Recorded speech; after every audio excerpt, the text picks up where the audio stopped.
Hi, Dr. B, Sports Psych and CMPC. Today I want to mention one of my foundations when it comes to mental skill building.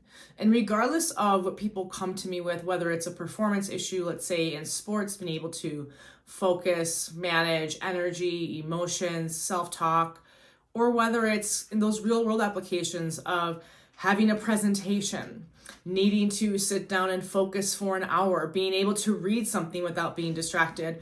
Or I'm not saying, but I'm just saying the holidays are coming up, lots of family time. That can be really stressful for some people in a variety of ways. So what can I control in that situation? What skills can I be building to help with that energy and emotion and thought regulation? A lot of people get frustrated, and I've mentioned this before, because this is my brain. This is my thing. I should be able to control all the stuff that's in there, that pops in, and it can be really frustrating when there's things that pop into your head that you don't want there, or you're going, where the heck did that come from? It's totally normal. Sure, I get it, it's frustrating, but we don't have full control over our own brain. However, we can work on things to help us feel more in control and to stay focused on the task at hand, or to be able to regulate, the thoughts, the emotions, what our energy levels are feeling and looking like when we're in certain moments. Typically, it's those moments of, I really need to focus, I need to concentrate, high pressure, high stress. Not always. So here's the main thing when it comes to mindfulness. It's about being present and non-judgmental, and not about anything that's going on around you, but about maybe some of those thoughts or things that come into your head while you're trying to be in that present moment. And that could be something where you're reading and all of a sudden these things start to pop into your head and you start to go off into something else.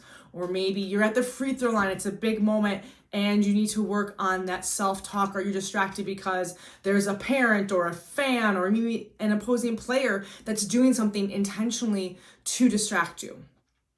And you have a big presentation. And sometimes it's something that may seem really simple, but you just have a meeting with someone and you want to be able to stay present. I mean, how many of you are reaching for that phone and not even realizing it when you're in conversations with people? So again, how do we be present, not judgmental, and those things that come around that can be distracting? And that's why mindfulness is a foundational skill that I teach and talk with all of my clients about, regardless of, what their objective is, because the majority of them either need to be able to improve that self-talk, improve that focus, improve a little bit of their energy, emotion, stress regulation, and be able to get into a spot sometimes just to de-stress and relax. So mindfulness, again, being able to be in that moment, whether I'm in a conversation with somebody, whether I'm reading something, or whether I need to perform, is a foundational skill that I use. My suggestion, if you've never done this before, I only start people with 60 seconds to 2 minutes. And we try to implement that every single day and see where that goes. What I did use my mindfulness is, a lot of my clients will start with an imagery. And I call it kind of a skeleton script, because I just use guidelines of, hey, this is what we're going to do. I want you to get into a place where you feel most relaxed or most happy. Again, it might change depending on what the client's needs are. But they developed the script themselves. I have some that write it down. I have some that write it down and record it so they can listen to it.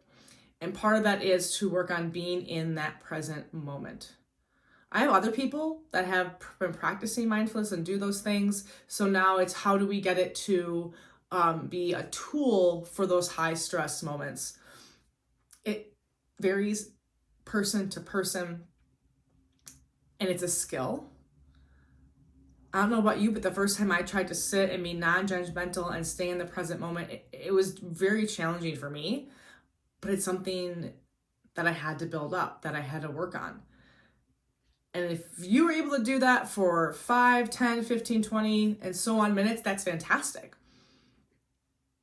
I start with 1 to 2 minutes.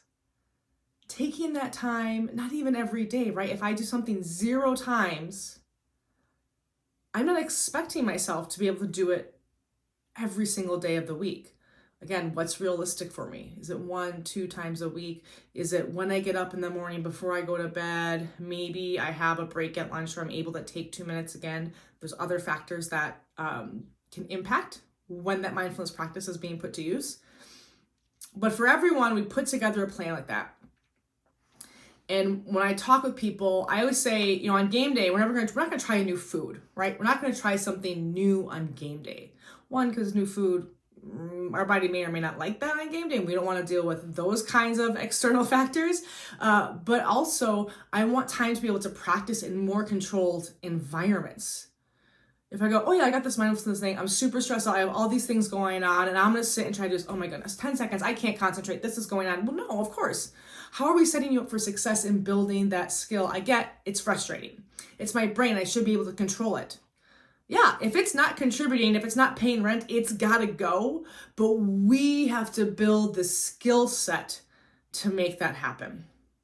I'm gonna have a little bit longer video of the visual imagery script that I use. So if you want to check that out later this week, please go ahead and do that. But until then, I want you to think about mindfulness as a skill, not just as a practice. I think a lot of people view mindfulness as a practice. Think about it as a skill to help you regulate your thoughts, your emotions, your energy, because that is going to really help you set yourself up for success no matter what you are doing.